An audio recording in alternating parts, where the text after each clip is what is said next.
The idea of blank room soup comes from one of the more unsettling and widely circulated internet shock videos of the late 2000s and early 2010s. It refers to a short clip in which a man sits alone in a stark, undecorated white room, eating what appears to be soup while sobbing. Behind him stand two figures wearing oversized, cartoonish mascot costumes with exaggerated facial features. At one point, one of the mascots appears to pat or comfort him, while the other stands motionless.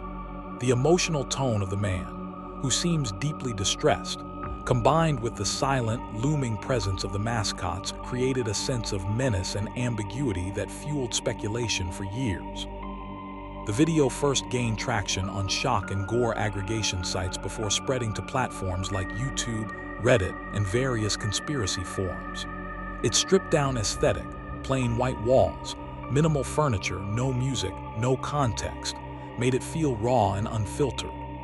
Early viewers often encountered it with ominous titles suggesting it depicted a kidnapping, torture scenario, or even cannibalism.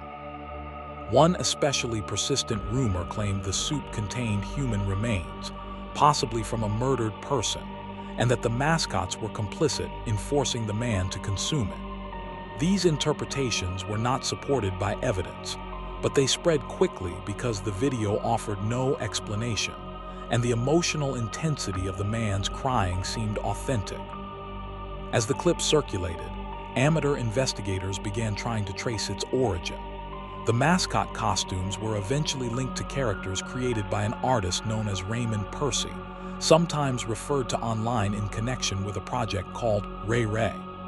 The costumes had reportedly been stolen at some point and later appeared in the unsettling video. Over time, individuals associated with the production claimed that the footage was staged.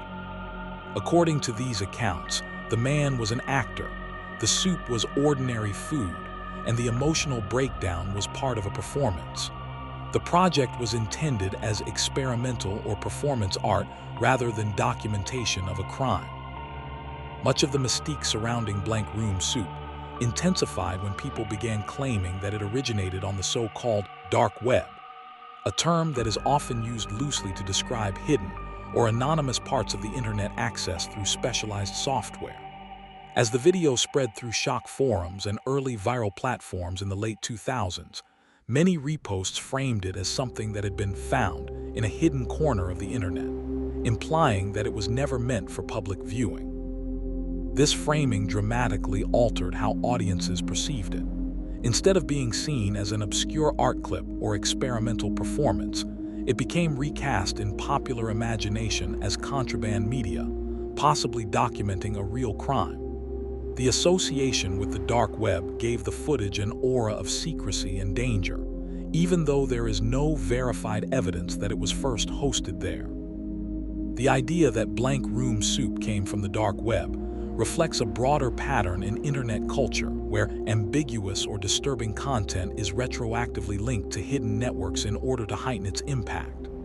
During the early days of viral horror content, the term dark web was frequently invoked in urban legends, creepypasta stories, and conspiracy discussions. It functioned almost like a narrative device, suggesting that the material in question was too disturbing or illegal for the visible, indexed web. In reality, blank room soup circulated widely on mainstream sites and discussion boards, where it was easily accessible to anyone with a search engine. The rumor of a dark web origin appears to have developed later, as viewers attempted to explain the clip's unsettling tone and lack of context. Psychologically, linking the video to the dark web intensified its perceived authenticity. Many people assume that content found in hidden networks must involve criminal activity, exploitation, or secret documentation.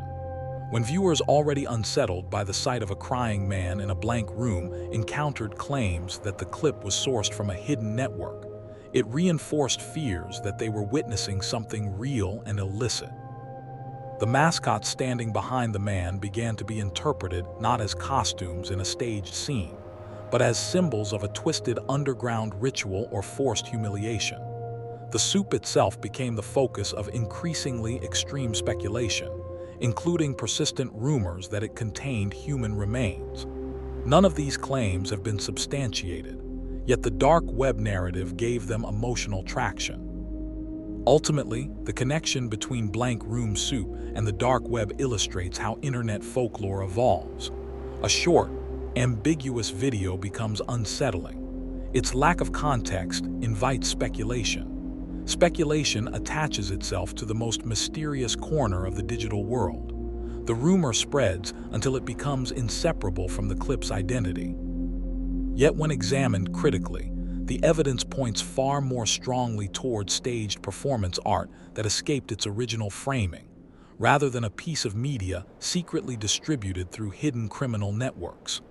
The dark web narrative adds drama and fear, but it appears to be part of the mythos rather than part of the verified history. The question of who made Blank Room Soup is therefore somewhat layered. While Raymond Percy is often mentioned because the mascots originated from his character designs, he has publicly distanced himself from the disturbing context in which they appeared. The people who actually filmed the scene have never been widely identified in a formal production sense, and the video's low production quality adds to its mystique. It does not appear to have been part of a commercial film, television project, or mainstream art installation. Instead, it resembles an underground or independent art experiment that escaped its original context and took on a life of its own online. As for whether it is real, the most credible consensus is that it is staged. There is no verified evidence of an actual crime associated with the video. Law enforcement has not linked it to any missing persons or criminal investigations, and no substantiated claims have emerged indicating that anyone was harmed. The emotional distress of the man, which many viewers interpreted as proof of coercion, can be convincingly performed, especially in a minimal setting that heightens every gesture and sob. The absence of overt violence in the clip also supports the idea that its power lies more in suggestion than in documented wrongdoing. What makes Blank Room Soup enduring is less the factual question of its authenticity and more the psychological effect it produces. The blank environment strips away context, forcing viewers to project their fears into the scene. The mascots, which might normally be associated with childhood entertainment, become uncanny and threatening when placed in a sterile, silent room. The man's crying triggers empathy and discomfort, but without narrative framing, the viewer is left to invent explanations. This ambiguity is precisely what allowed rumors of cannibalism and kidnapping to flourish. In a broader cultural sense, Blank Room Soup fits into the tradition of internet-era creepypasta and viral horror artifacts, media objects that blur the line between fiction and reality. Unlike traditional horror films that clearly present themselves as scripted, this video's lack of credits, context, or overt storytelling techniques makes it feel documentary-like. The early internet environment, where content was often reposted without attribution, amplified this uncertainty. Viewers encountering it on obscure forums were primed to believe they had stumbled onto something illicit or forbidden. Ultimately, Blank Room Soup appears to be a piece of staged performance art that achieved notoriety because it was divorced from its creators and reframed as a possible crime. Its origin in stolen mascot costumes and underground filming only deepened the intrigue. The enduring fascination with it reflects a broader human tendency to fill in narrative gaps with the most extreme possibilities, especially when confronted with imagery that is emotionally raw and contextually empty.